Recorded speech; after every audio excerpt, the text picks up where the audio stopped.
I mean, really, what is the difference between me buying that broccoli and thinking I'm making a really good choice, or buying from a local farmer and buying an organic broccoli from them? It's not as beautiful, it's not as perfect, but it's a lot more nutrient dense. Oh, you bet.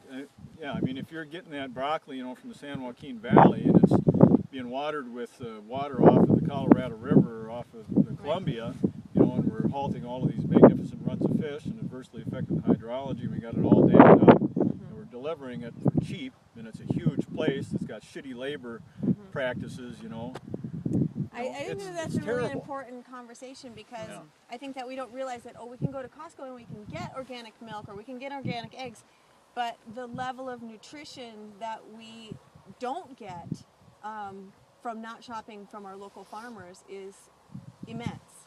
And come up with some good ways in which to be able to do that, because the labeling, I mean, you got to look behind the label to know what it is you're purchasing. Right. In a lot of places, I mean, you go to the farmer's market, I mean, you know that person, you know what it is you're getting. You maybe visited their farms, or you've gone on their website, you've see what they're doing.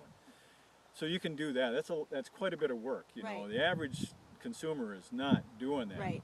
So we need to be able to have some more transparent. I saw a piece come through in the mail, and that's what I thought was really interesting in my email, like a couple years ago when I was living in Maui, and it said milk.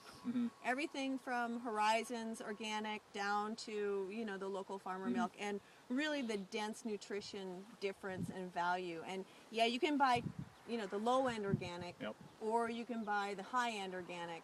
And not necessarily is there a price difference, but there is a huge difference in nutrition. And so I think that that's a point that I don't hear that conversation enough.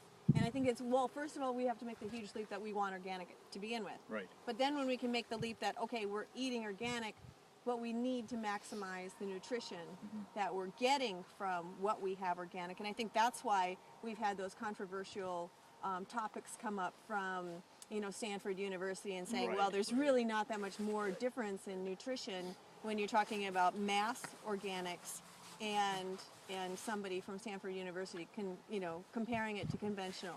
And then but they're not taking the local farmer, and they're not taking the broccoli from that farm and going, oh, here's the difference.